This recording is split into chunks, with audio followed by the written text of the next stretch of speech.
So I mentioned before that our 311 center had kind of a rocky start. We originally were housed under the Parks Department that was masquerading as Neighborhood and Development at the time. We then moved to Finance. We then moved to CIS, I think. CIS, which is our IT department. And I know a lot of you are housed under CIS.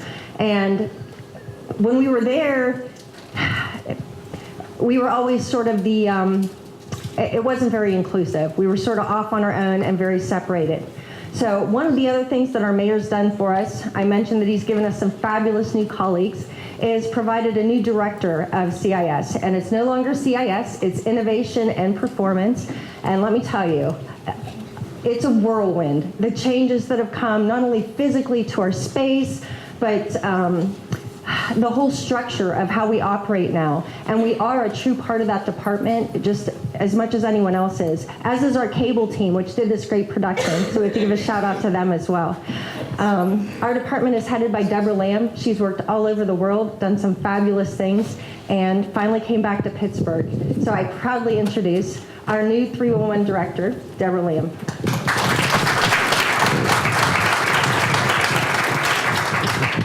Hello, everyone. Good afternoon. How was lunch? Good.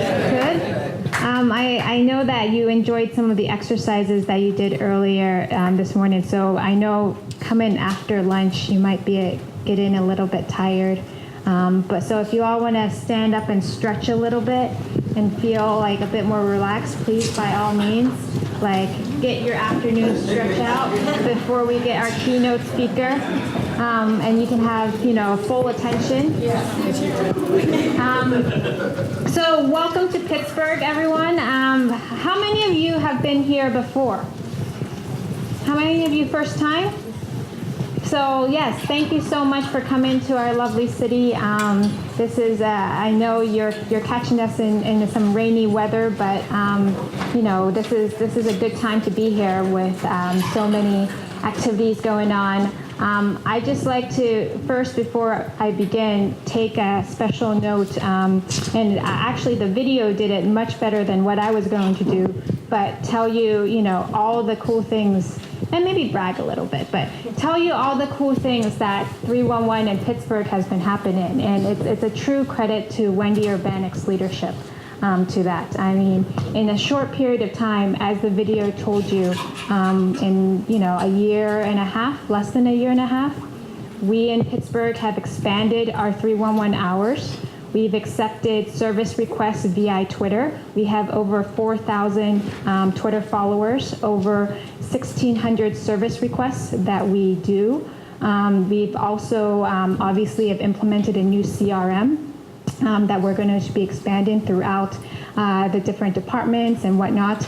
And we have a new ACD system in which we can monitor and record our calls. So all these things are happening due to Wendy's leadership and due to the team. So it's really a good time for us to talk about 311. And we really appreciate you coming here, because we know, despite all these things that we've already done, there's so much more we can do.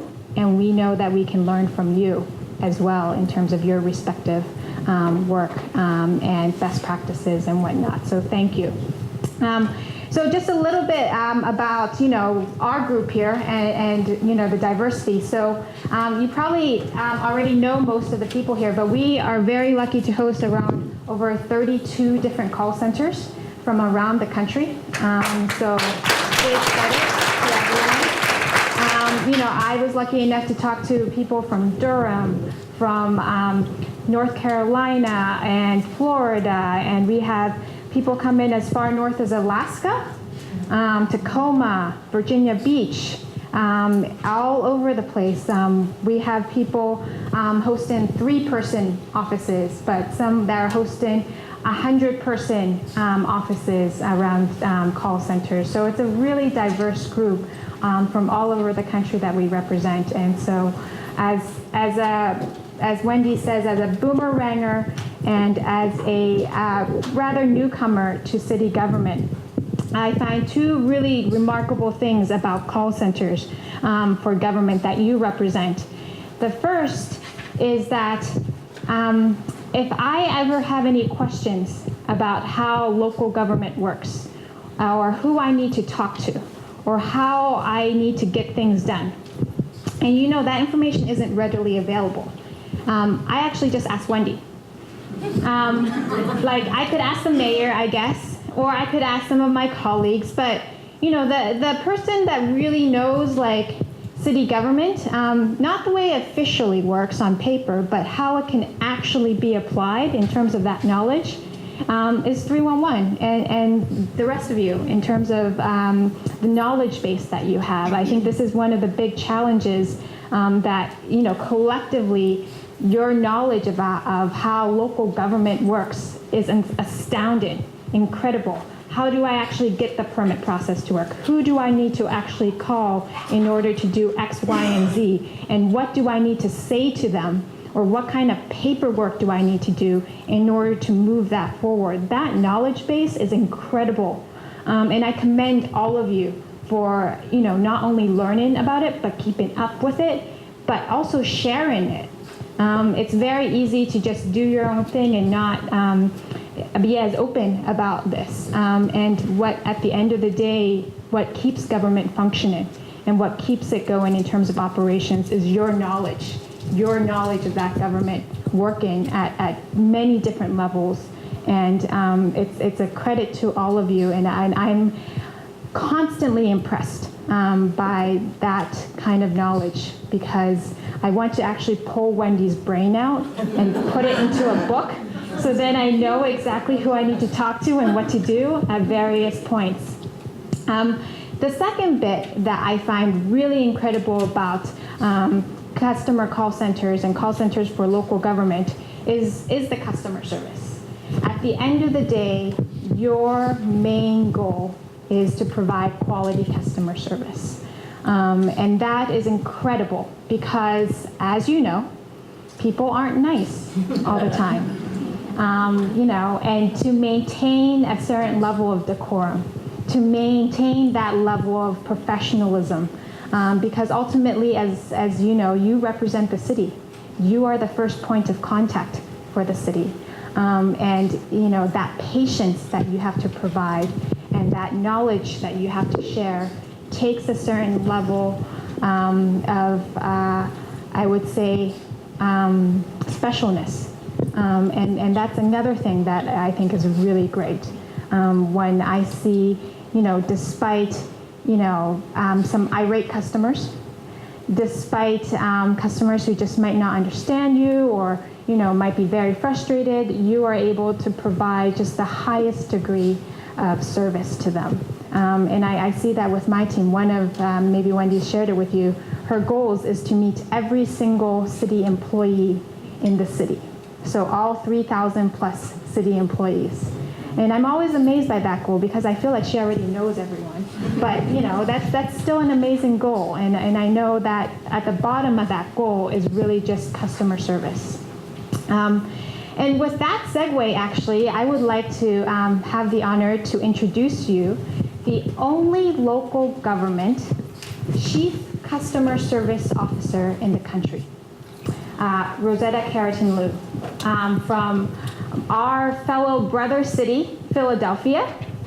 Rosetta's just been a dynamite to talk to briefly, but she, as many of you know, she oversees Philly's 311 call center. But not only that, she actually leads the city's citywide customer service plan.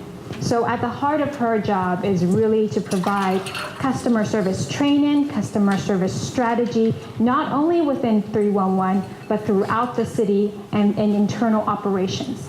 How can local government really provide the best service across the board? So that means that she's providing customer service to over 1.5 million residents, administrators, government staff workers on a day-to-day basis. She's originally from the Caribbean, but she's traveled all over the world, and she's chosen to stay in Philly to support customer service and to share that knowledge with us. So without further ado, let's welcome Rosetta. We're the first administration to come through and really serve our citizens in the digital age. What we're doing is trying to redefine and reimagine the relationship with our citizens. We really look at our constituents, businesses and visitors, really as our customers. It's about helping us make Philadelphia a better, greater city for all of us.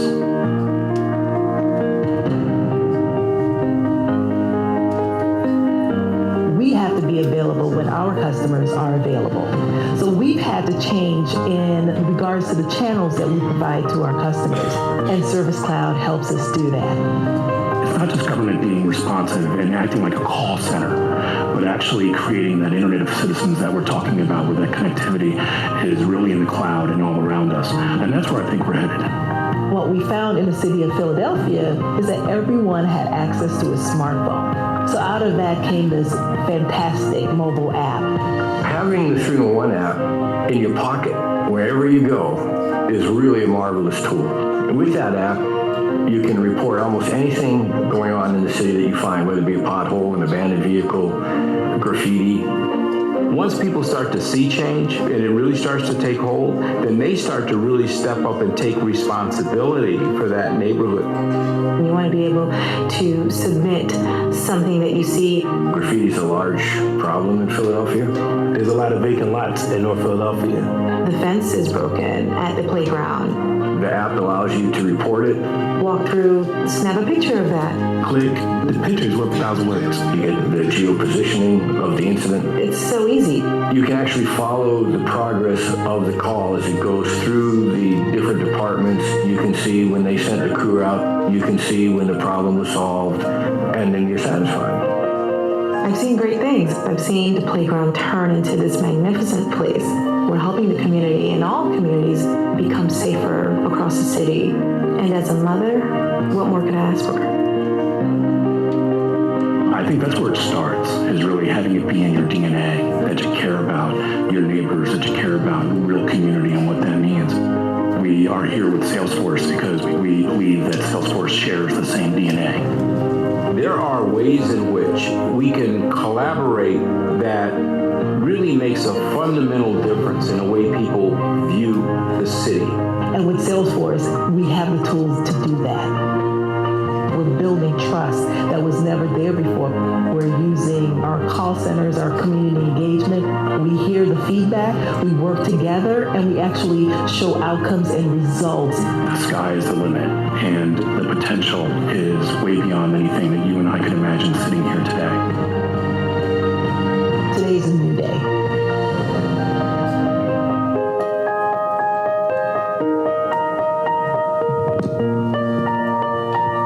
Good afternoon, everyone. Good afternoon. Can you guys hear me in the back? Yes. All right. So that's a video that we recently produced because we went through a transition to getting a new CRM online. But we're taking out, we love the video, and we're going to take our references to Salesforce in that video.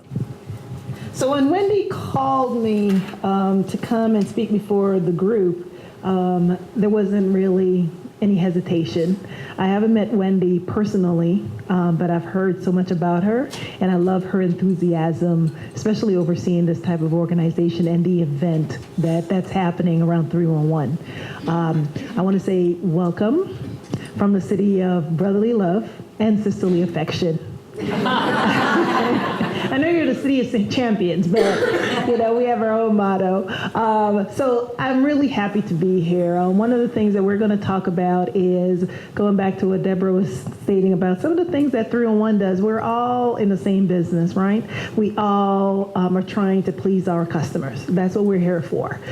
Philly 301 has been around for 6 years now, and if I tell you the story of where we were to where we are now, you will be very surprised with that transition. So we're going to talk and center around how we innovated the customer experience. Customer experience is very different from customer service. Does somebody want to explain to me, what's the definition of a customer experience? No, it's after lunch. Okay. The interaction that you have and the relationship that you build because of the interaction that you have. Correct. And what's customer service? Finishing the task, whatever the task is? So we migrated from just concentrating on the exception, which is a service you receive when you want information or there's a question. That's the service side, right? That's the training. That's the how do you deal with people. We migrated towards we want that experience, regardless as to whether or not you use you require a person to talk to or to sit down with. We want that experience to be great that you'll tell other friends. You'll talk about the change in government. So when we talk about Philly innovates and becoming a welcoming city, that's what we're talking about. You know, how many of you go to Thanksgiving dinner sometimes and there's some families that you're like not very welcoming versus some that, you know, you can't wait to go back every year. Do you see the difference between the two? The ones who you're forced to attend their event. They either want you to bring something, you know, it's never good enough. It's arguments. It's the whole 9 yards you could think of. And some of us in government are that way. We put all the heavy lift on our customers. You didn't fill out this form right. Go back in line again. I mean, and I see that, and I just sit there in awe. You know, that this person came all the way downtown, gonna get a parking ticket by the time they're done with us, just because they didn't bring the right form or you need to go to this other line, okay? That's not very welcoming, versus going to the other side now, which is a welcoming family. You know, you go to their house, you just love it. You don't need to bring anything, and it's okay. You know, they know what you like to eat. So they know your preference. They know what you like to drink. They know what events that you like to see on TV. They ask you a question and make you feel part of their family. That's a welcoming family. Okay? That's what we want to be, is a welcoming city. And a city that's connected to its customers. When we talk about connection, is knowing the preference and the choices that you have when you want to do business with the city, whether it's by phone, which is a traditional way in contact centers, doing it by phone. You're on our time, 9 to 5, Monday through Friday. You know, check us back out on Monday. Or begin to transgress, I should say, into the other options, which is smartphones, email, web self-service. That's where the connectivity comes in. And so we have over time been able to marry the two, but we still have a long way to go. So I just went through what it does mean to build a connected city. When we first started off in 311, I got recruited under the guise that in 6 months we will have this nice operation, all these new people, all this consolidated contact center, no problem, well-trained folks. People will just love us because now we're down to just one single number for them to call. It's like that was easy for me because I've been doing the science of call centers for so long. That's been throughout my career. I love what I do, and I love that profession. So that was like, okay, that's a no-brainer. Then I get there, and it's a bait and switch, right? Now you have a laid-out plan, which we talked about. Everybody has this nice project plan and what you're going to do. So we were supposed to have 301 up in like 18 months. All of the departments, city, 40, 50 different call centers that are going to be under one umbrella. We have a new CRM system, you know, great employees, 24 hours. Well, 3 months into it, I think it may have lasted that long, 3 or 4 months into it, then the recession hit. Okay, what we ended up with was, first of all, we almost didn't even get to go live because the actual administration didn't think that we had gotten that far because we're a typical government, right? Yes, you're supposed to have it done by December. They're like, we're going to come down there and see, and there'll be nothing there. But they actually went down there, and they saw that there was a whole structure in place, and people were there. So they were shocked to begin with. So we weren't going anywhere. But on top of that, we couldn't hire anybody. So all this newfangled, you know, systems and employees who are well-trained, a good fit for the job, that went out the window. So I ended up with 95% were laid off. So Friday, they were librarian clerks. Some were janitors. Some were, God only knows. So Friday you were being told you were laid off. Monday you're going to the call center. and we're going to open in 2 weeks. So this was the mayor's major initiative. So I should have took a hint at that time, but I chose to stay. And what we found is over time, it's either fight or you fly, right? You flee, right? What we did was really just concentrated on why we were here. And every obstacle that you could put in front of us, including employees that were I had employees, we're friends. I had employees that were frying chicken in the call center and cooking meat. And they saw nothing wrong with that. Actually saw nothing. So we had behaviors that it was, a double take. So we had, and I'm serious. I mean, it was the going joke. Like, I want me a plate when you go over to 311. This is my order. I want a biscuit, some chicken,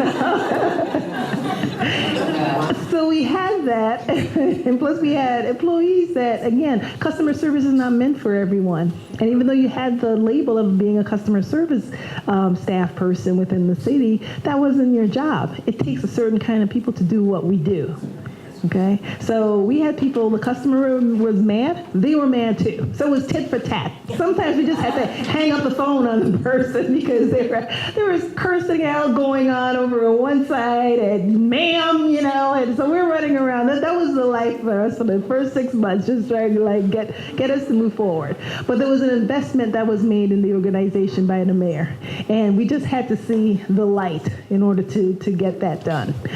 So we concentrated on our core values because we had to serve 1.5 million customers, residents. We had businesses and we had visitors that were contacting this one number, which is 311 for non-emergencies, 911 for everything else. We had to begin to focus on why we were there and begin to change a culture. Now, to change a culture, as you know, takes about almost 18 months to 2 years. So this is not something that's easy that you do. It's just constantly remaining focused from the leadership to the folks on the front line. Rosetta can say certain things, but really it comes from those people that they work with are the true leaders in the organization. So we maintain focus. We maintain performance expectations. We were one of the few organizations that actually did performance appraisals, and when we first did it, the union, I don't think they realized, I was serious, but maybe they didn't think I was serious. I was like, I have a job to do. I don't know any better. Now I think about it, there's probably a reason why they recruited me outside of Philadelphia, because I was like a lamb to the slaughter, I didn't know any better. I just kept on going. I am doing performance appraisals. This is how we're going to do it. They're like, okay, business attire is needed. Forget the flip-flops, the short shorts. I was like jeans, the whole 9 yards, except on exception day. I'm acting as if this is a private, sector organization here. And that's why I guess they were just like, sure, and then signing off and everything. But I was serious. I was very serious in what we were doing. And so we're one of the few organizations within the city who actually does annual reviews. And that's highlighted every year by the folks in human resources, which to me says something totally different about the organization. But I don't think it's fair to hold people accountable for something that they do not know. If I don't know how you're judging me and my performance, you're impacting my career. The least that you can do for me as a supervisor is at least advise me and give me the opportunity to make a change. And that's the environment that we are in. It's not meant I'm going to catch you when you're doing something wrong. This is a learning environment. And those are the types of supervisors that we need, the frontline folks. Catch me when I'm doing things right, but constantly talk to me about my performance. Reinforce it when I'm doing well. Know what my dreams are. How many people can sit here and say their supervisor know what they want to do? What is your dream job? We just assume everybody wants to go up through the chain. We just assume everybody just wants to be a contact center agent or a manager. That's not the case. So we had to begin to change that environment so the employees felt that they were part of something successful. So even though we were having higher turnover, And that's normal in a contact center because everybody wants the employees that has all the knowledge about cities, right? What the city is doing. What we wanted to do was to cultivate, your purpose and why you were here and help you make sure you get your core performance down, but there's opportunities. So when we're talking about social media and who does their social media, we have people who are jumping to do social media and do it well, because it's great for them because it's something that they can add to their resume, and we are not threatened by that. Oftentimes we don't want to promote people or put people in certain positions or opportunities because we're threatened they're going to leave. So what if they leave? I'm gonna miss you, but that's what we do is we develop folks. You want to be known as in 301, this is where you get the great employees. We have to change that model that, everybody's leaving 301 because they don't like it. Or everybody stays in 301 because it's easy. You want it to be, when you're talking about how you connect to people, how do you become an organization of choice, is you have to look at your employees and understand those are adults, those are people that you're dealing with. They're not just a number. Okay? And sometimes we don't do that well. So that's part of the connectivity and the drive for us to change within the organization. So why do we treat citizens as customers? This comes up a lot when I say we're, a customer relationship management system.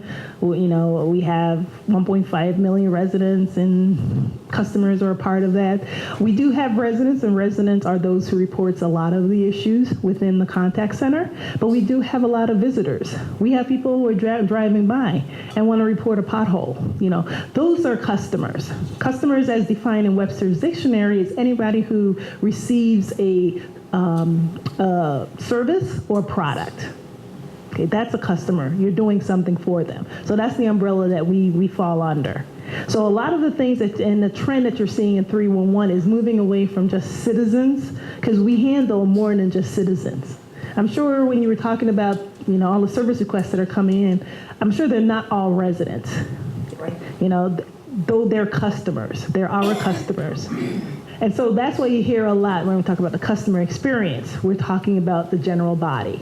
But yes, we do know that there are segments in the market where we make sure that our residents are taught about 301. We build a trust with the residents, the citizens, and so forth. But we use a big umbrella of customers. Okay, so how do we interact with our customers? Like many of you, we started off with the traditional call center. The traditional call center is really the brick and mortar. Okay, you just have a location for agents to receive calls, and we had a walk-in center. So, and that's really in some areas, in some locations throughout the country, that's all you need to do, and that's fine. That's what your customers expect, and that's what your city wants to invest in, and that's okay. So just be the best traditional call center that you can be. For many of us, we begin to expand and say we want to broaden our services to our customers, especially today's customers that are very digital. And I am one of the worst customers you could ever have because, first of all, I hate to go into queue. I know it's part of the process, and I've been doing it for my whole life, but I hate it. I don't care if you have the best IVR in the world. I just hate that fact. So I'm one of those that will first look to see if you have an app, look to see if you're online, look to see anything else besides having to call. Okay, you have a lot of people like that. You want to reach out to those folks. For our mobile application, we have in the city, we have a huge digital divide that is shrinking. But we have a number of, in an urban area, many of the people can't afford the internet service that is there. Okay, so for surveys, in accordance to Pew studies or what's going on in Philadelphia, between 20 to 38% of the folks do not have access to a computer inside their residence. Okay. But what do they all have? They all have smartphones. And that's how they operate. You go to the community meeting, everyone has a smartphone on their hip or in their bag or wherever. Okay, you have to see, well, hey, that's where we need to be, talking about connecting. We're on there on Twitter, we're on there, they're having online conversations, not at their residence. And I am one of those people who, I don't have TV at home. I do have internet access. You know, we can't make assumptions about everyone. Okay. We just look at what is the best way that we can connect based on the demographics that we have and based on the investments that we can put into these platforms. And that's how we continue our connection. Along with that, obviously, is the website, email, and regular. I don't think I've ever seen mail. I've seen this up here before, but how many of you still get mail? And we get fax. Okay. Neighborhood associations will send Okay. us lists. I think I have one stamp. And what I've done now is I bought that forever stamp, so I just make sure if the rate increase is somewhere along the line and see it, I have a forever stamp. It's good forever. But if we do get mail, that's all. We can designate where the information came from because data to us is very critical. Just some of the quick facts. It's hard to see this, but we've taken in the last 6 years, we've taken almost 7 million calls. We get about 1.5 million calls a year. We have a huge following. That number is probably increased on Twitter. When we talk about social media, move away from the term social media in your mind and start thinking about having an online conversation with your folks. It makes it more palatable. You know, I don't like that Twitter. I don't like Facebook. I don't like YouTube. I don't like Instagram. No, your customers are now that's where they're sitting next to each other and they're tweeting each other. Okay? They're having conversations online. So that's how we look at social media. So wherever they are, we want to be a part of that conversation. So service requests for us, it is reverse because many of the things we do, we don't need a service request on. 80% of our contact into the call center is about general information, where we do get demographical. The only thing we ask you is your zip code. And that kind of pinpoints where these questions are coming from.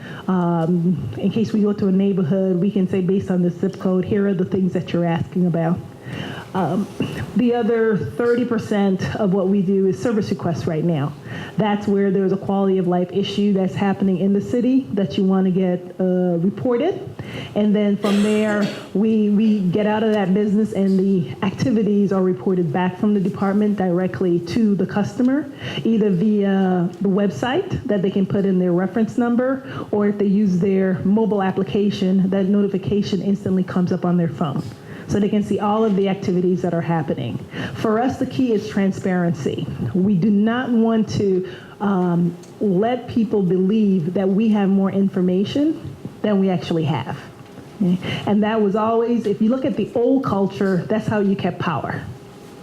Because I made sure I go to Wendy because Wendy knows everything. But guess what? I got about 70 Wendy's. So Wendy can actually go on vacation and not have to worry about stuff being piled up for her to return because nobody checked your voicemail box, or everybody's waiting for Wendy because we can't do anything till Wendy comes back, So now what we've done is even out the playing field.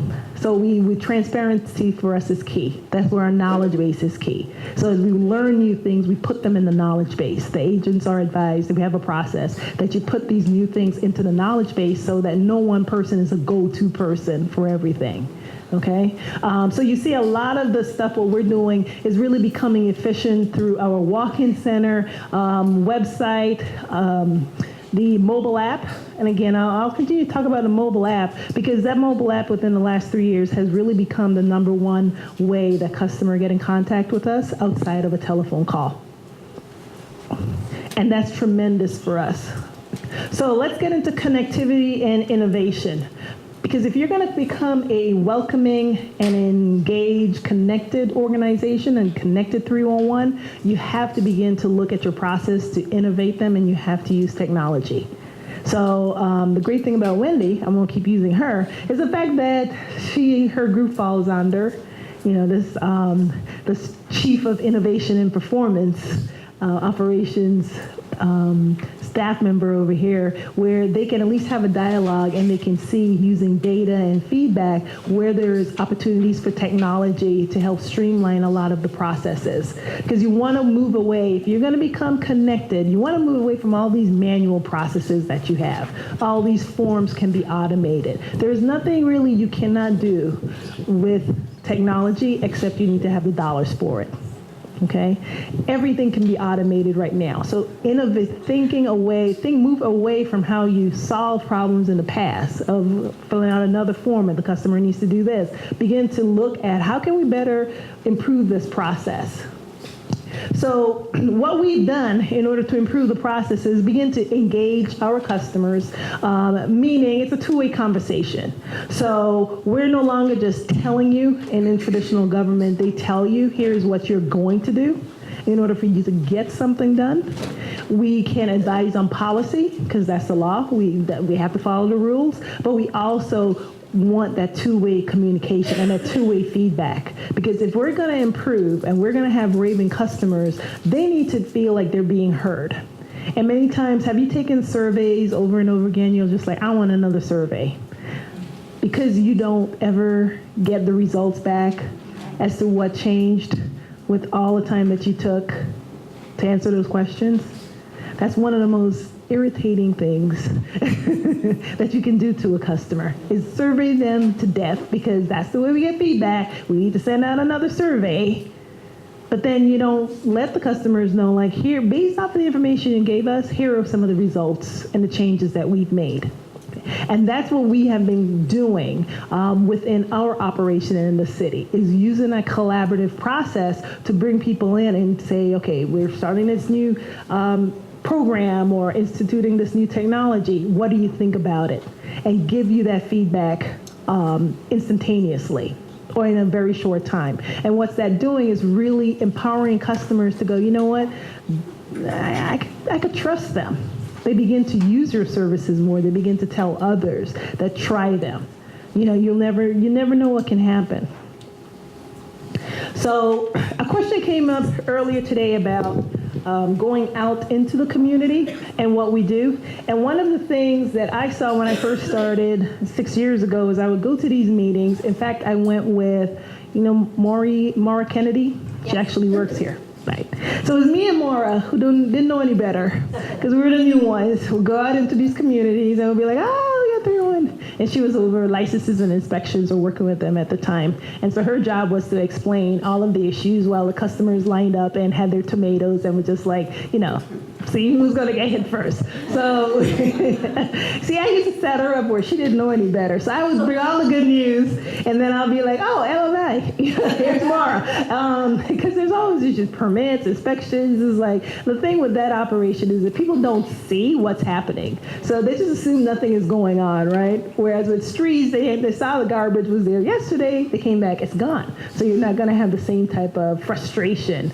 So in those meetings, what I saw was a need for education and awareness about how these programs work. These were service requests that were coming into the 301 operations, abandoned buildings, abandoned vehicles, things of that nature.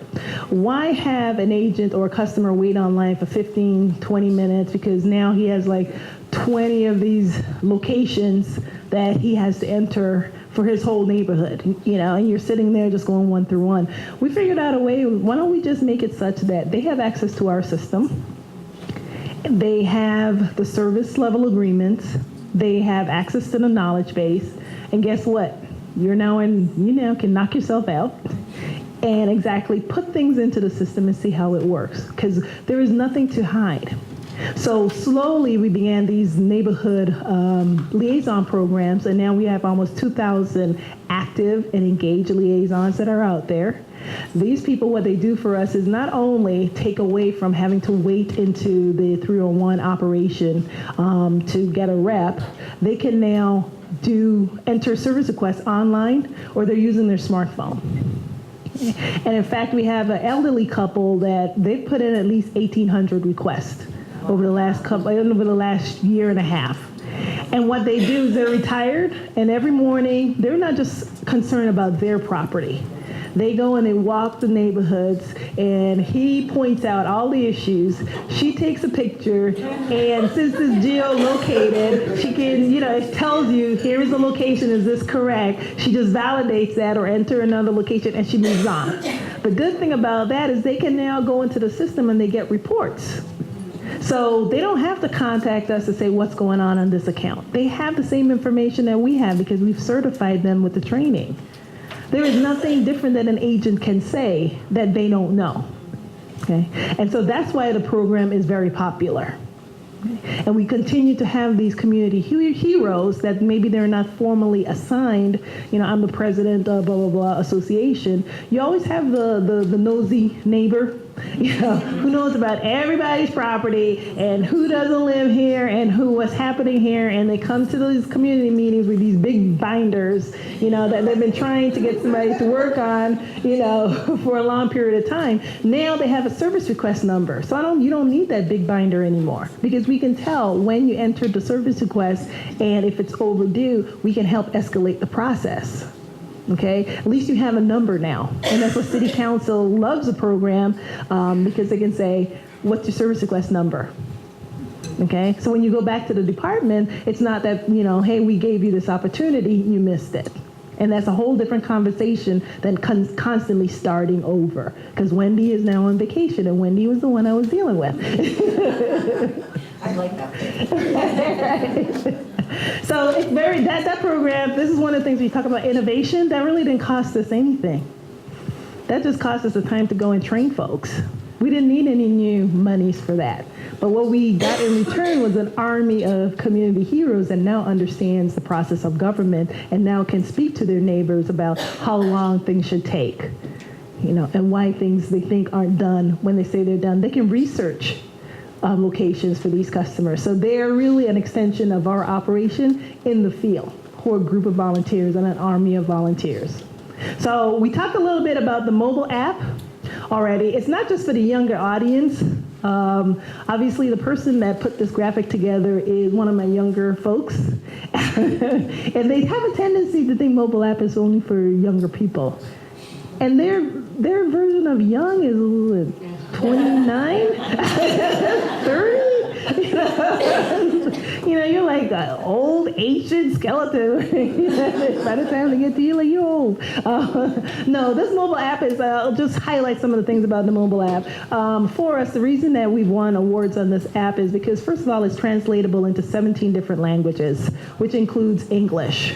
Okay, 21% of the population of Philadelphia, English is not their primary language, but they pay taxes, they reside in the city, they need city services. Can you imagine having, if you speak French, you enter it in your native language, you speak Korean, I think it's Korean, Spanish is obviously number one, then it's Mandarin,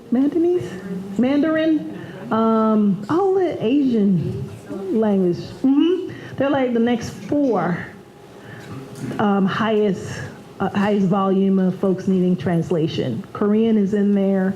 So I was amazed at that. And those things can be tracked. But they now have the ability, they communicate on their phone in their language. We get the information in English if we have to do something. It doesn't come to us the majority of the time, it just goes through a work order system.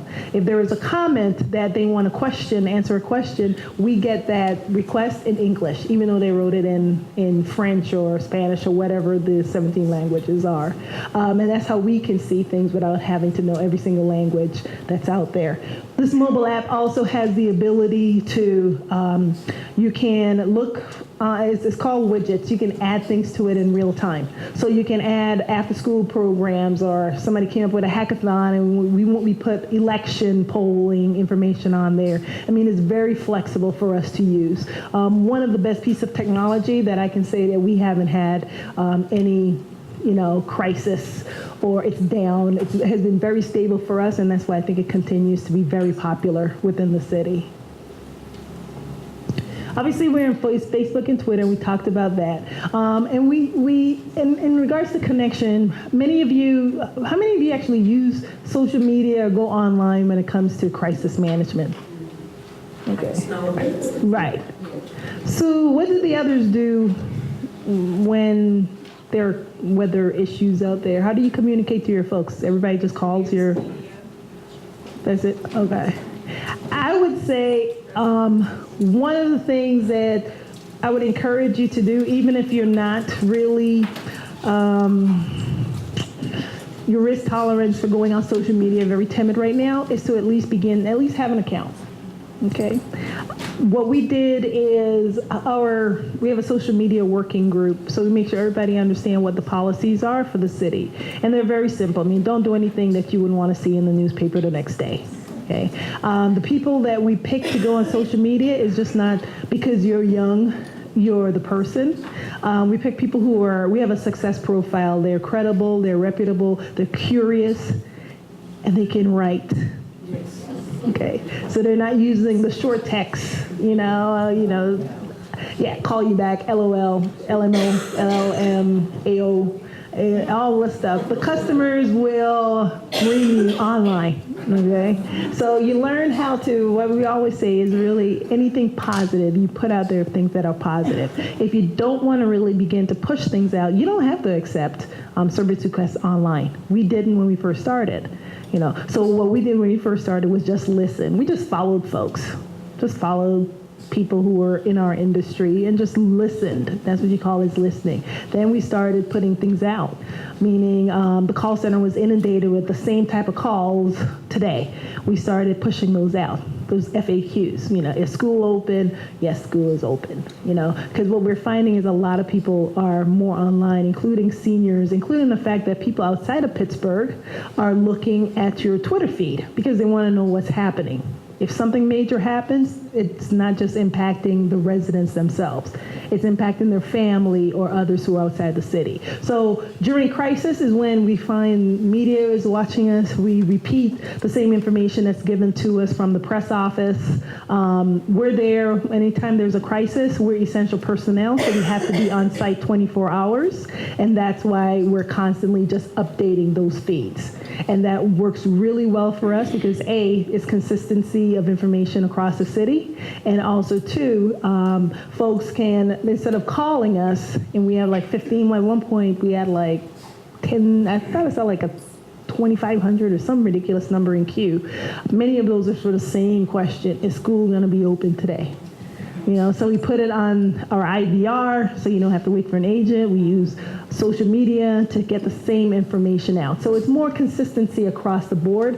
When you're thinking of social media, think of it as just another channel that people are using to get information versus contacting you, which is more the expensive process.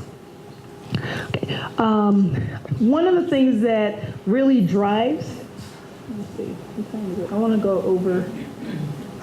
How much time do I have, Wendy? Okay, good. Because I really wanted to do something a little bit different and go off script. One of the things that drives us in public service is really our purpose to serve. Okay. And this oath, many of you know, have you heard of the Athenian oath of city and state? Anybody? Okay, so this is back in ancient Greece. In order for you to become a citizen of Athens, you had to serve a year in public service, right? Because you couldn't just be a citizen. And one of the things that you had to pledge was the oath of city and state. This is what you're going to do as a public servant. And the oath, you can go online. Didn't see it in, the 300?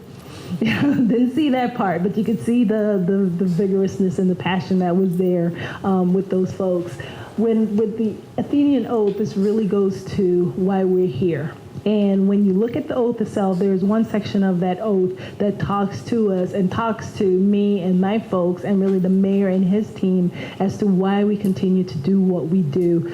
Even though we get the customers that's not calling to say, hey, you guys got a great, awesome job. You did a beautiful, you did something really great today. You're either going to get people who don't really care or just want to report something, right? The oath of the Athenians really says, and put it on the board, and just remind yourself all the time when you're getting down, you're not getting technology fast enough, I'm not getting personnel, I'm not doing this, I'm not doing that. You are changing lives every day. what you do, regardless as to whether you have employees or you don't have employees. That's why we're in public service. It's called service. Okay. We have this on the board, and I look at that, and I always remember the oath that says, we will transmit the city. Okay, so we're going to transmit Philadelphia or wherever you are. We're going to transmit the city not only, not less than, but greater and more beautiful than it was transmitted to us. Okay, so when you go to work, whether you're a frontline person or in leadership, you have to, what is your legacy? Is it, I came in and the call center was operating and it's right here and that's where it's going to stay because I don't want to be under, in the spotlight because somebody's going to notice me? Or you're going to maybe step out a little bit and begin to try new things and begin to when you leave and you go into another position, when you left that job, what legacy did you leave? Did you just leave it, you left it as is? Or did you try to do anything that was innovative or something that can change one person's life? And when we're in 311, we get data, we get information. When we go out into the field, a lot of the times we are the ones who are speaking for the voiceless. They don't trust government. We have let them down so many times, and we continue to. Because we say we're going to do certain things, and we don't. And many times I'll go down and, in different organizations, I'll just see the way that we don't look at people as human beings sometimes. You don't look at the fact that that person just left their job or they came down and they've been trying to work with us. The fact that we have 15 different forms and every time the rule changes, something new, it's like, you didn't tell me that yesterday. I see the way that we tend to treat people sometimes, and it's really unfair to these folks who are trying to do the right thing. Many of them have made an investment in the city. They bought a home. The home may be not in the best shape right now. The neighborhood may have graffiti in it, high crime, abandoned vehicles. The kids can't play in the playground because it's full of needles. It's full of people who are doing things and bad behaviors that you don't want to send your kid out there. But they can't go anywhere. They cannot. So if we do not begin to look at these people as not just another number or get off the phone, I have something else to do, these people are calling you because sometimes they have exhausted all other options. Okay? So the data that's coming in and that we get, use that data to begin to make change in your operations. Even again, many of you may not be in a position to say, well, I'm not the leader over the organization. That's Wendy. Wendy does it all. You on the front line, that's the first impression that they get of the city. I was a customer service agent. And I've gone through every single track. I have never changed career tracks. I've always been in the customer experience business. Okay, so I know I have the crink in the neck from doing this with the phone calls. All right, and if I heard one more request that was the same thing, I'll go crazy. But I learned working in the best organization that these people they're folks. They're like you and I. Sometimes they're just frustrated because they have tried to work with government and they can't get things done. And these operations were created to be the voice for the voiceless. When you use all that data that's coming in, you can now go to the streets department and say, hey, there's a lot of requests coming in for litter in this area. Before, it was subjective. I literally had somebody say, well, that's one person keeps calling. Our crews are fine. But you can't run away from data. And you just have to keep an open mind. We're not saying that you're doing something wrong. Maybe something's happening that you're not aware of. How can we change that to make these folks' life a little bit better? Because this is all they have.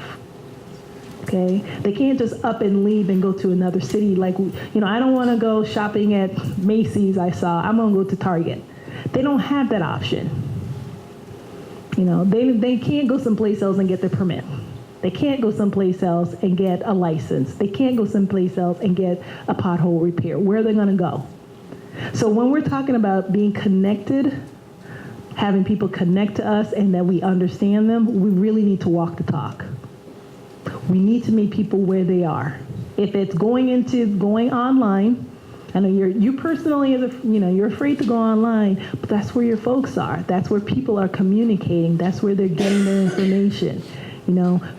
Start venturing and looking at different ways that you can get things done. And don't use budget as your excuse, because half of the things I just talked about didn't cost us anything extra. Okay. We are now taking that neighborhood liaison program. We've now gone into the schools and actually piloted 4 schools, trying to get to the youth between middle age and high school, trying to get to them earlier so they can understand how government works and how they can be the change that they want to see and where their parents are frustrated at government. If we can educate them, we can actually then maybe educate their parents for them to not get frustrated about living in a city that's so bad. Okay, and a lot of it is perception, but it's perception based on how we treat people. Right. So if nothing else today, if you can go back and just remember, whatever you're doing tomorrow, whatever your legacy is, that you will make one person's life just different today, you have actually done your job as a public servant. Okay? We can't please everyone, we understand that, but do not give up so easily. Okay? We are a team of people. We're in the 311 business. What we're trying to do is we're trying to promote local government and what we do in this field, because it's not done enough. And so before I end, I really want to hear from you guys. I'm actually going to do something just a little bit different for me. First of all, I'm going to ask you to tell me one thing that your operation, whether or not you're the leader, doesn't matter, but one thing your operation has done that's been an accomplishment for your organization. So I don't care if everybody showed up to work one day, and that's a miracle, okay? Because it would be a miracle for us. Just what accomplishment have you had? I'll say in this case, we have won numerous awards, okay, and it's not about the awards, but what we're wanting to do is not really self-promote. You have to be real careful about people saying, you're self-promoting. It is not self-promoting if you're showing people you're making a difference, right? There are people who do self-promote because it's about them. And many of us, it's not about us, okay? If you want to self-promote, that's on you, and that's fine, but it's really about us. And to the fact that as of, I think it's this month, we are one of the finalists for the United Nations Public Service Award in Government. And that's through the effort. New York is the only other one that's won it. So we're actually a finalist, so we're going to be on stage. It's in Medellin, Colombia this year. So we're just waiting to find out if we're a winner. But this is a journey of 6 years, okay, that we're being recognized for it. We have so much more to do, When I came into the city, I knew where we were. I saw the frustration those folks face, that they couldn't get things done. We now have a group of folks that, come to the last meeting. They're so happy. They at least recognize what we've done, and we're trying to help. Right? We have police officers now that has 301 in their vehicles. Okay. One of the first cities that can do that. They can actually research and find things for their customers. So we're doing a lot of different things. That doesn't mean we've just been continuous in what we're doing, but I want to hear from each one of you, like, what are some of the things that you're doing within your organization? Just one or two lines, nothing long, no explanation needed, just some of the accomplishments, whether you're a community engaged city, from PTI this year, just something, because it does help me. I just don't like coming and talking about Philly 301 constantly. It's nice, we've done a lot, but it's really a shared goal for all of us to be taking accolades, and we are making a difference across this country of collecting data about what our customers' needs and wants are. We are making that difference in, showing them that government, try us. We can deliver on at least one promise. We can tell you when the pothole will be repaired. We can track it down. We can do different things now. So I'm going to start with you, Dee.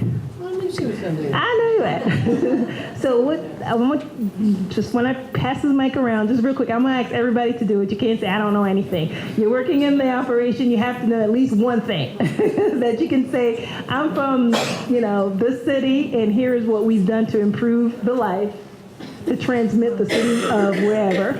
And I just want to do it. So Dee, let's start with you. I shouldn't go first.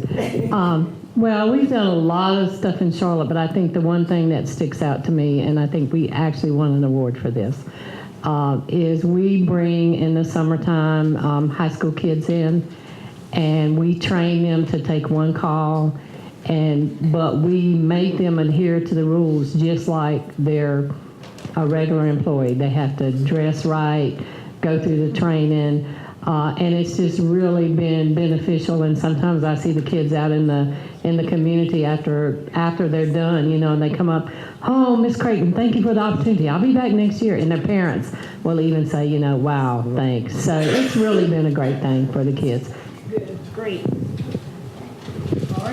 Thank you. I'm from Louisville, Kentucky. You all saw our mayor on a video previously about some of the open data things that we're doing, so we're really innovative in open data. But as far as our contact center and accomplishments, this is internal, but in 1 month, we moved to a new location. We got a new an upgrade to a CRM. We got a new phone system, and we celebrated our 25th year as a contact center. And we just answered our 5 millionth call. Oh, good for you. We love you, Wendy.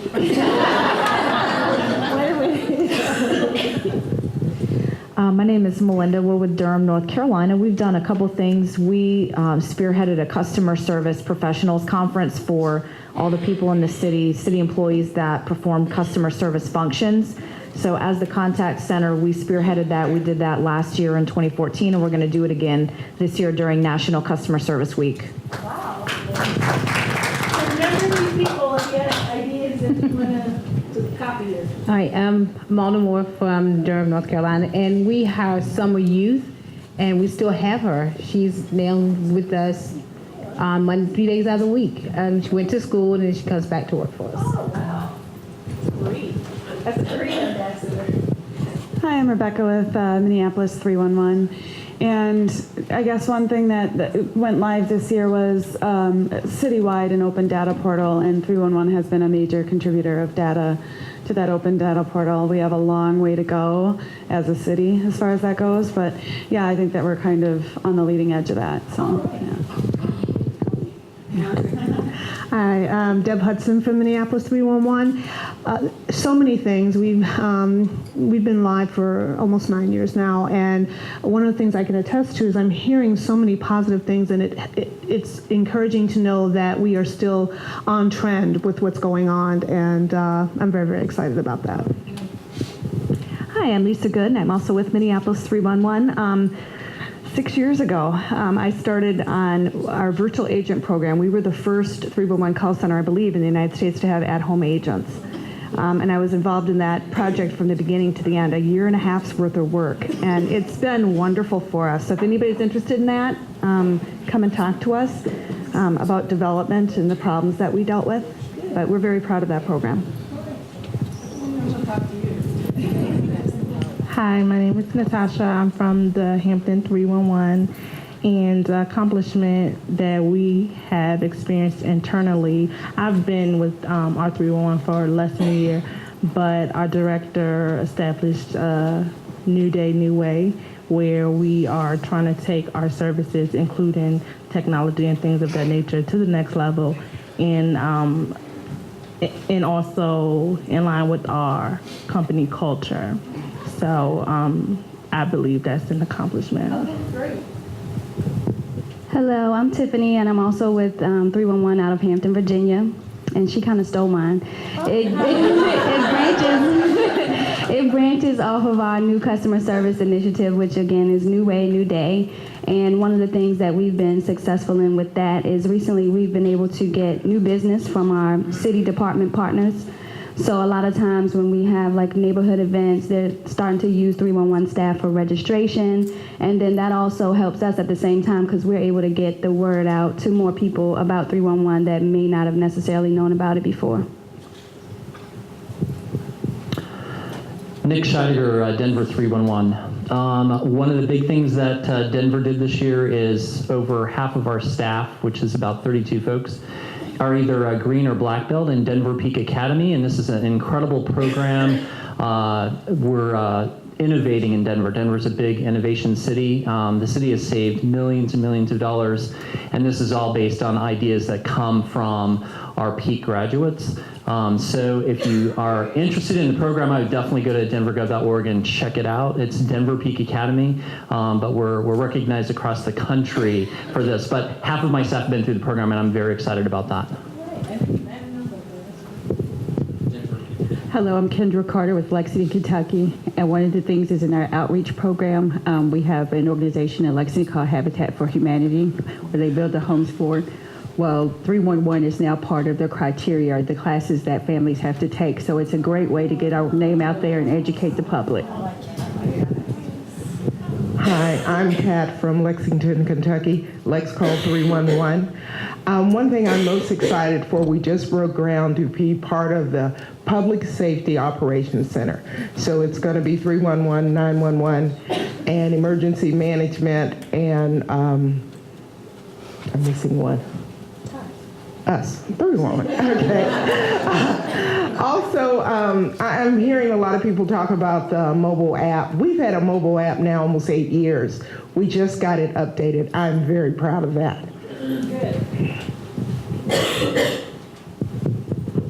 Hi, everybody. I'm Tiffany with the City of Fayetteville, North Carolina. We have a lot of success recently with our new software technologies, but something that's unique to our city, I think, is we've recently actually moved locations. So now that our call center shares a space with our utilities call center, and we have a service level agreement where the two separate organizations will support each other. So we're also sharing technology and things like that, and so far it's been very, very successful to both organizations. So. My name is Tiasha Johnson, and I'm from Columbus, Georgia.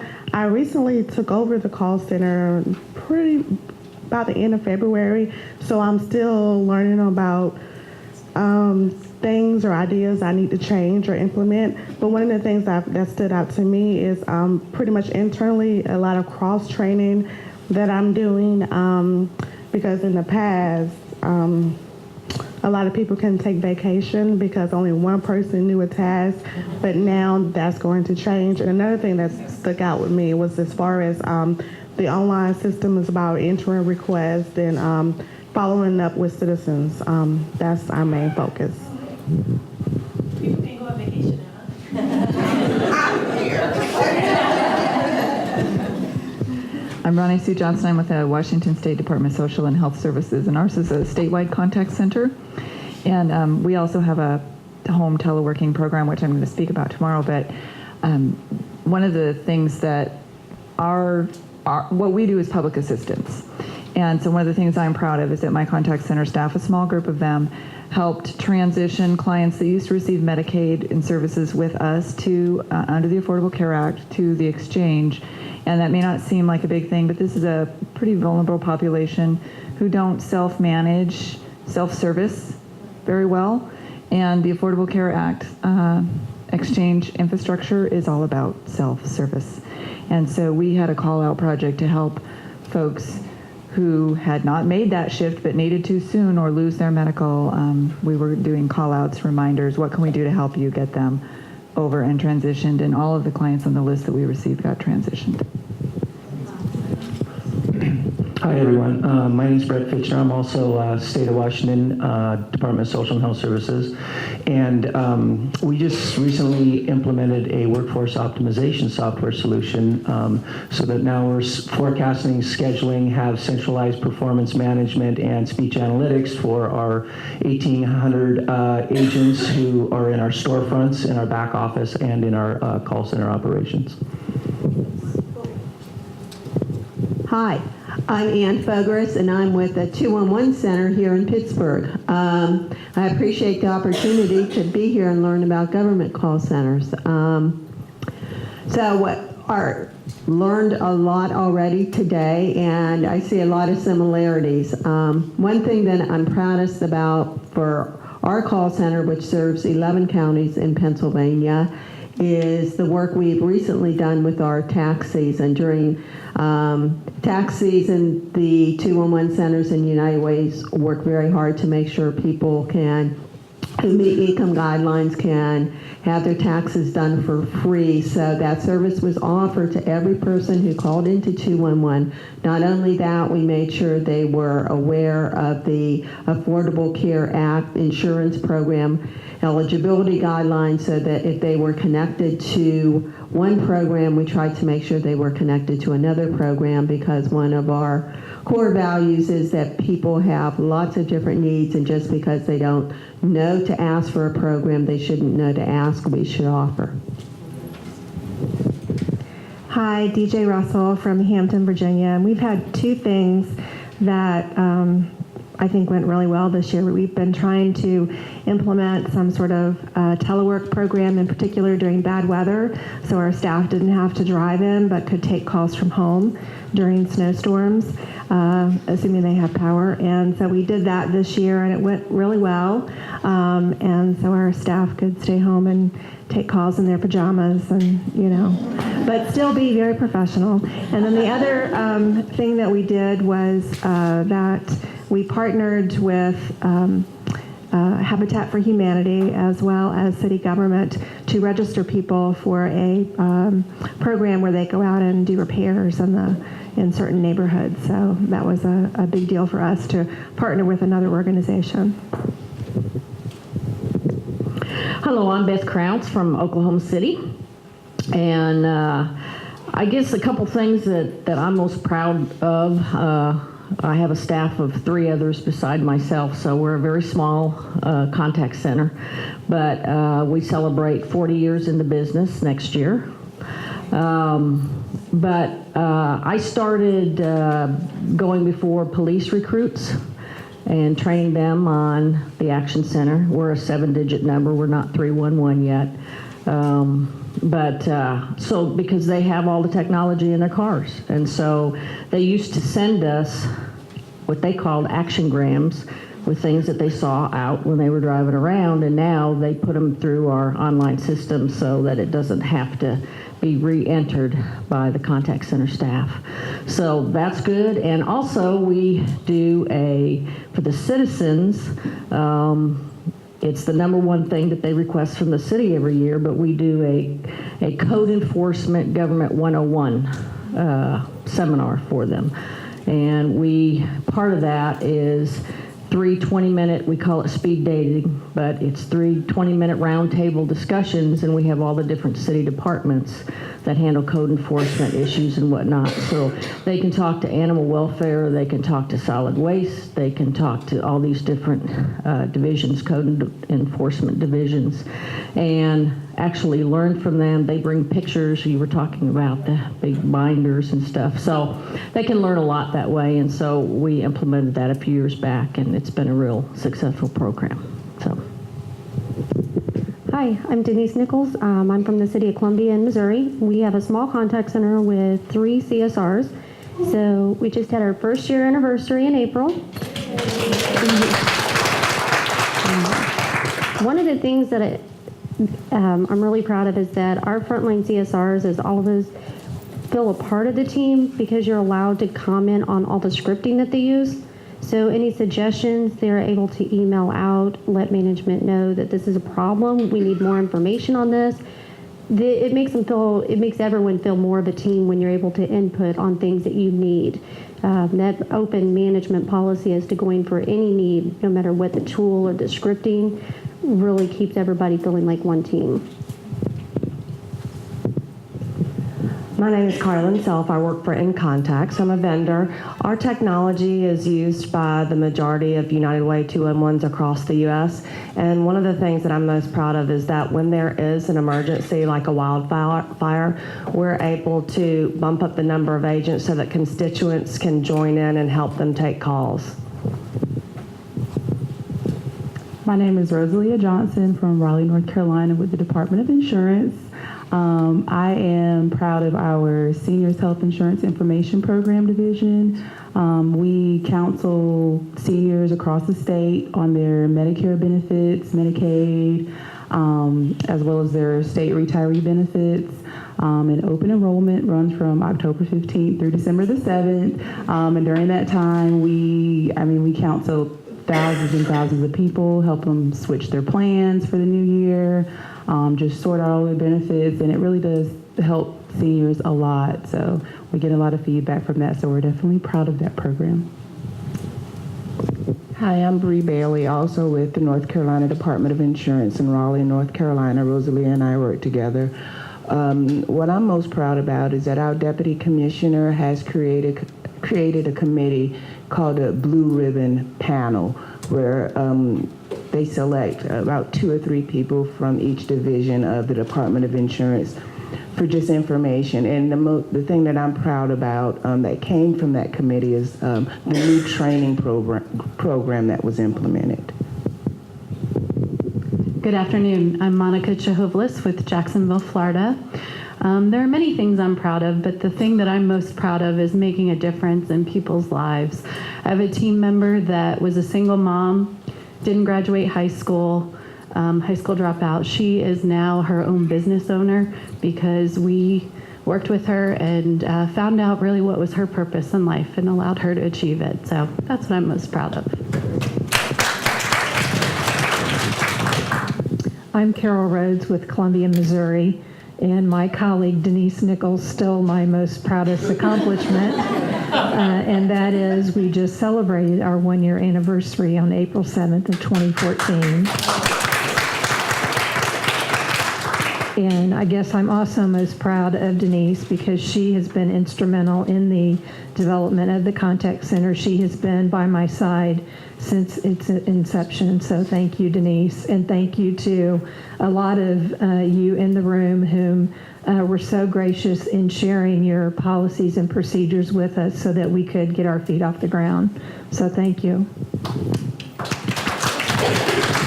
Hi, I'm Sue Panarelli from Evanston, Illinois. Probably don't need this mic, but a couple of things I'm really proud of. We are both we received the PTI Tech Savvy Award and the PTI Citizen Engaged Community Award. And probably the most proud is that we implemented our call center in 10 months, and we are going on our 4th successful year. So. We have this side of the room, and then we have a presentation right after. I am Deborah Chapman from the state of Indiana, workforce development, unemployment. And one of the things that we've implemented recently is Sunday hours, which is outside of the box of state government. But we found that a lot of our claimants file their vouchers on Sunday to be paid on Monday. And if they had problems on Sunday, they would have to wait until Monday and not get paid. So we a director implemented the Sunday hours, which made a big difference for claimants to be paid on Monday. Hi, I'm Andrea Adams, Department of Workforce Development, Unemployment.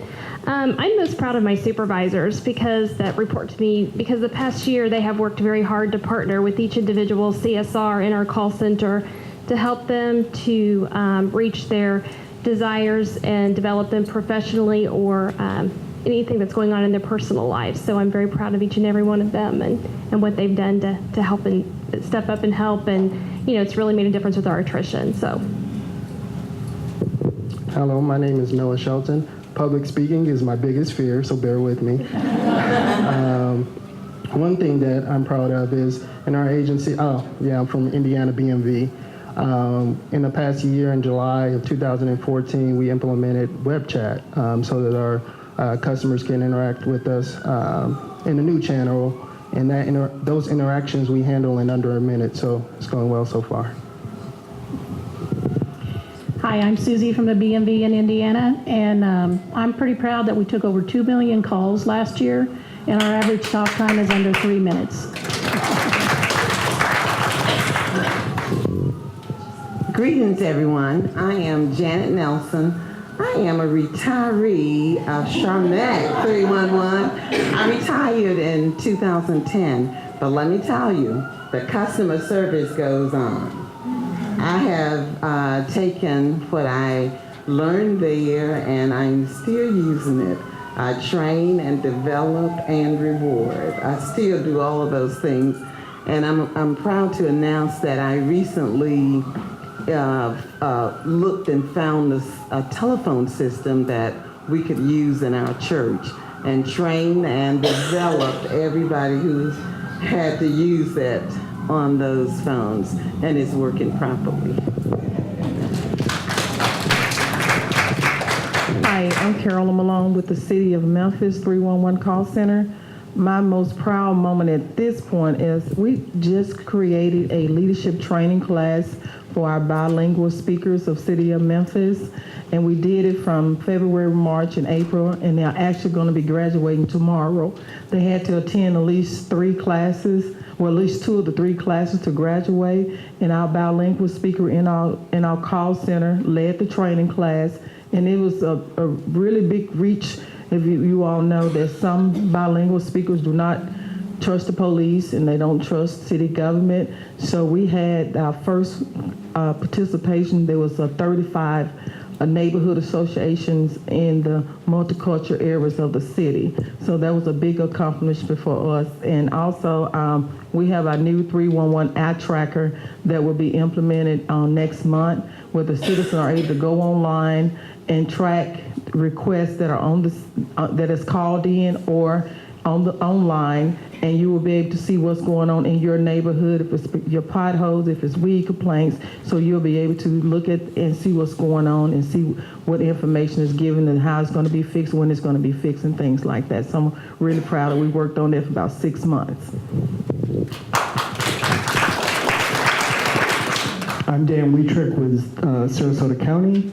And my biggest accomplishment is we noticed our permitting department and inspection department was experiencing about a 2-hour average speed of answer.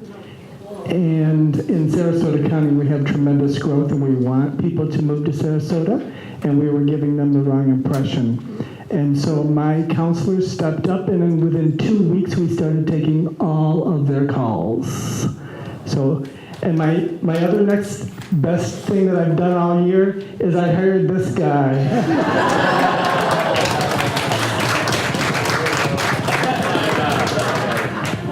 I'd like to return that favor, but no. So I'm Chuck. We have a great staff in Sarasota. Super proud of just the overall staff.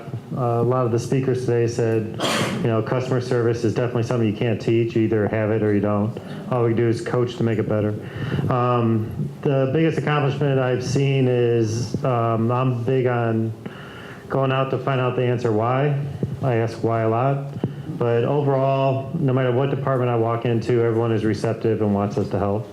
I think what we all do is important, and we just need to go out and find out why and what else can we do for you. So I'm just proud of everyone in the entire county. Hello, my name is Kevin Boozle. I'm from right here in Allegheny also. I work for 211, and we're working closely with 311. But I'm probably most proud of being able to work in 11 counties and build relationships with each of those counties. From the county commissioners to the 911 centers, we have really close relationships with them as far as activations and support in each of those counties. In addition, we have the VOADs, Volunteer Organizations Active in Disaster. I don't know if you're familiar with those, but in our area, they're pretty popular and help a lot in disasters. So the 211 system has partnered. We've been really actively pursuing partnerships and working within the community, filling the gaps where they need us, not coming in and doing what we think we need to do. So I'm very proud of that. Thank you. Good afternoon. I probably don't need this. I'm always accused of being too loud. But, we just implemented a mobile app in Virginia Beach in January. And one of our concerns was making sure or hoping that the citizens would be able, number one, acknowledge that it exists, and number two, use it. Well, it just so happened this past winter was probably the worst winter that Virginia Beach has experienced in 20 or 30 years.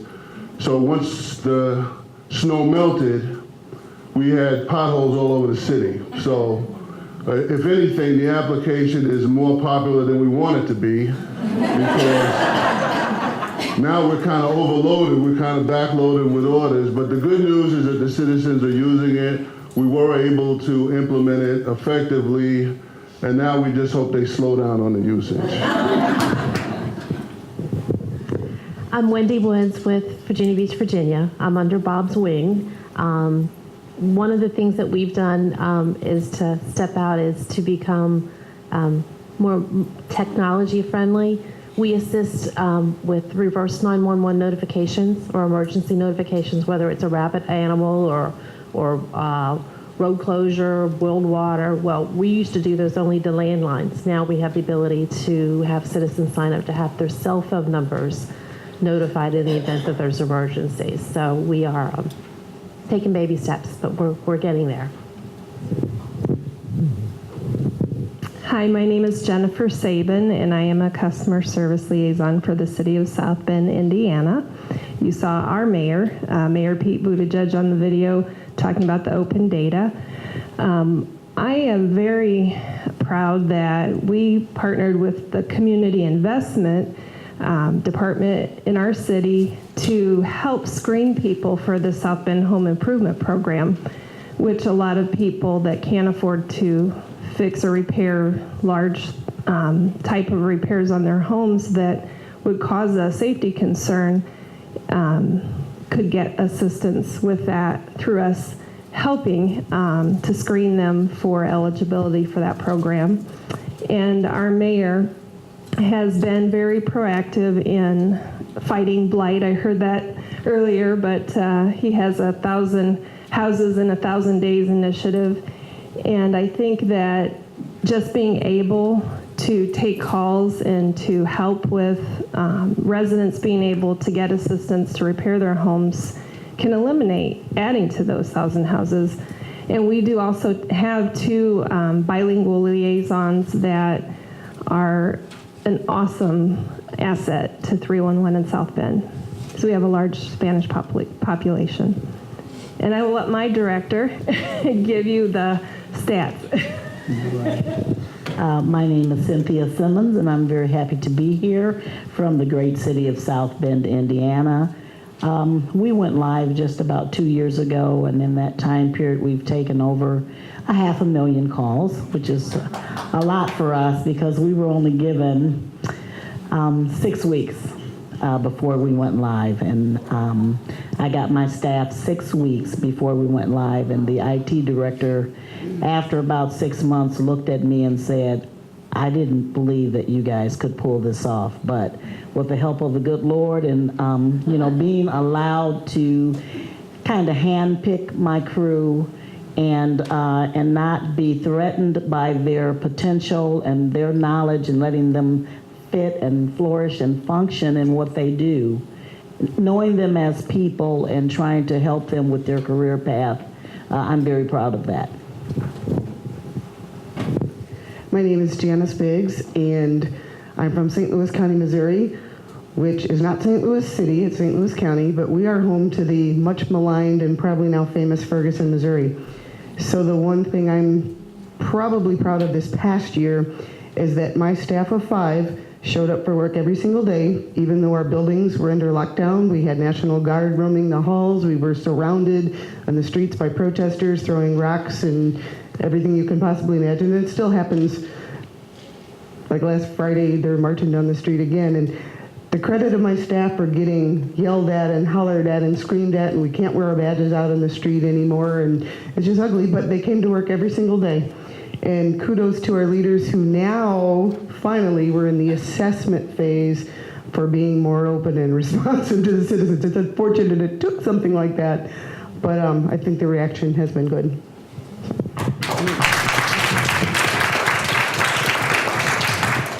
Hi, I'm Jennifer Phillips. I'm with the City of Elgin, and we are about 40 miles west of Chicago, Illinois, just to kind of give you a little bit of geography is where we're located. I say that we're still in the infant stages of having a 311 contact center, 2.5 years with just about a good solid year under our belts with everything status quo. But I think we've done we've got Salesforce, we've got apps, we've got, the knowledge base. But I think, again, and time again, what right out of the box this morning we learned is the most important thing, and the thing that I'm the most proud of is our team. We don't call our employees customer service representatives, they're advocates. And they advocate for the city of Elgin, and which has allowed us great partnerships with all the internal departments. We have a great partnership with the police department and the fire department and the public works department. And I think that it's essential in organizations like ourselves to knock down those silos and become one, which is our initiative for the remainder of this year, to have a one Elgin approach to everything. So everything is going to be on the same system, and we're going to work collaboratively as one, as rather than separate entities. So that's what I'm most proud of. My name is Jenny Gogol, and I'm from the city of Toledo. I manage the Department of Public Utilities call center, and Jenny and I have been talking all day. We have a lot of similar interests in our theories and everything, and I know there's a common theme throughout this office or this room today, but my accomplishment and what I'm proud of is in the city of Toledo, we, in about 2013, had an average speed of answer of 36 minutes on an annual basis, and I know that's not good. And investing in our employees, investing in our customers, making that connection with the external customer, but also the internal customer, recognizing them, motivating them, incentivizing them, giving them the tools in the toolbox to make them be successful, finding out what they want, what they need, empowering them, afforded us the opportunity in 2014 to now have a 2-minute and 8-second average speed of answer. So I mean, it was huge to invest and make that connection and empower the employees. It's just been remarkable, the amazing turnaround in our office. Now we're cross-training. Now we're embracing, again, working in silos. We're identifying where those silos are, figuring out what we need to do to put the customer first. And one of the things I challenge the staff every day is, you could speak to a customer on the phone, and it could be the 80th time you've said that one piece of information, but for that customer, that's the first time. Always treat them like they're your mother, they're your father. Put them first and treat them the way you'd want to be treated. So, thank you. I'm Dave Shirley, and I'm the ICT Director, Information Technology Communications for the City of Toledo. Like Rosetta, I just entered the public employment a year ago, and now I'm trying to figure out why. One of the biggest accomplishments, just one of the things to remind you is the City of Toledo did have a little incident back in August. Nobody could drink our water, not a big deal. Only 500,000 people got affected. But actually the lesson we learned there is something you guys should really think about, because we learned a big lesson. We weren't ready for a disaster. I mean, they had politicians running around, everybody's doing all kinds of stuff, but I digress because I'm an IT guy. My job is to make sure all the systems you guys use work. So I like to remind everybody, we're like the sewer divisions to the city. You don't really see us until it overflows, and then all of a sudden we get the calls. But the complexity of keeping the different systems that you guys use is one, it's a huge job. Two, the security of the whole open cloud and everything else has brought a whole new world to us. So don't forget the guys on the bottom there. Thank them every once in a while, because I know the phones don't work sometimes, but they work most of the time. So thank you. I don't know where we'd be without our IT guys. My name is Liz. I am the call center manager for 311 in the city of Chattanooga. We have had a number of accomplishments. We have taken on sewer billing. It was not a choice that we had. The water company decided to stop billing for sewers, and each municipality in the city had to take that on. And I have a tremendous staff of 11 who trained very quickly to start taking billing calls and integrated that with our potholes and missed garbage, and we've done a few things. We're 12 years old, so we've accomplished quite a bit, but in the last year we have remodeled our call center, gotten new phones, and learned how to use phone system with different queues, and that is something that's totally different for us. I have one Spanish interpreter, and I'm looking to hire a second one because our Spanish calls are increasing. We handle somewhere in the neighborhood of 5,000 calls a week, and we take calls for all the city government, all departments, And our mayor has started these new initiatives for safer streets, cleaner neighborhoods, and it involves painting over graffiti. So the police department, the city commissioners, and our city councilmen and volunteers from city services, including 311, we go out on weekends and we paint graffiti, and we pick up litter and clean up the city. And Chattanooga has had some issues with gangs, and we have an initiative that the mayor has started where they do call-ins, where they call in gang members, and they offer them an opportunity for education, employment, and get them involved in neighborhoods too, trying to cut down on violent crime. And so far, our crime levels have reduced by 25%, which is quite an accomplishment in a city our size. We were having shootings all the time, and that has gone down. 311 and the police department work closely together, and they do the emails and online entries for things that they see, overgrowth, graffiti. And we have one policeman that has been going out and buying me his own paint and painting over graffiti himself, and he will call us and tell us where he's been so we can put in the orders, and councilmen can see where they've been and where the graffiti is. And they're becoming more and more involved in neighborhoods. And that's one of the things that we as 311 do, because we handle all the calls for the economic and community development or services. Hi, my name is Kim O'Hara, and I am the knowledge-based website coordinator for Baldwin County, Alabama, which is along the Gulf Coast, Orange Beach, Gulf Shores area.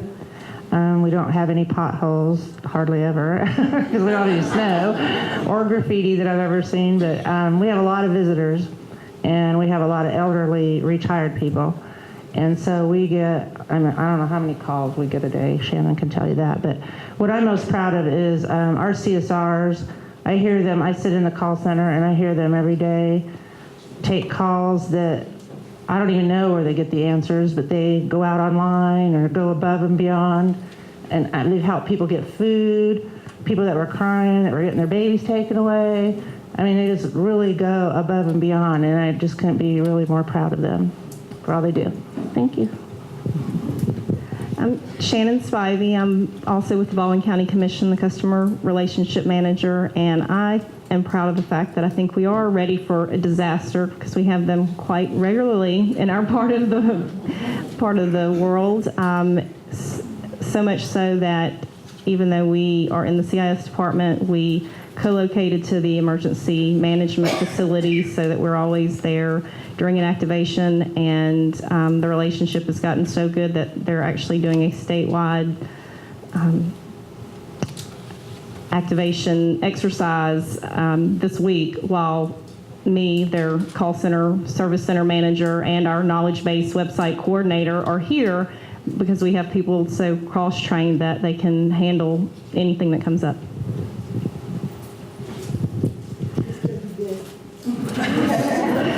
I'm Ben Curtis with the State of Alaska, Division of Retirement and Benefits. One of the good parts about going last is you get to scratch off all your accomplishments, because you all have mentioned them, but I think what I'm most proud of with my agents is our geographical challenges. The state of Alaska is 633,300 square miles. Plus we have retired members that live in the lower 48 and then other countries. So we have many languages that we have to speak through our call center. We have Russian-speaking members, Spanish, Norwegian, Native, and Filipino. So just to be able to connect with that many people and help and serve them is a great pleasure every day. Our motto in our call center is we're members serving members. We have no general funding, there's no public funds, so we work for the retirees. Through their retirement contributions, we work off their trust funds. So it's great to serve members. You're not working for anybody, no public official. You are, but you're serving your members. So other than that, just thank you all for allowing somebody from Alaska here. We appreciate it.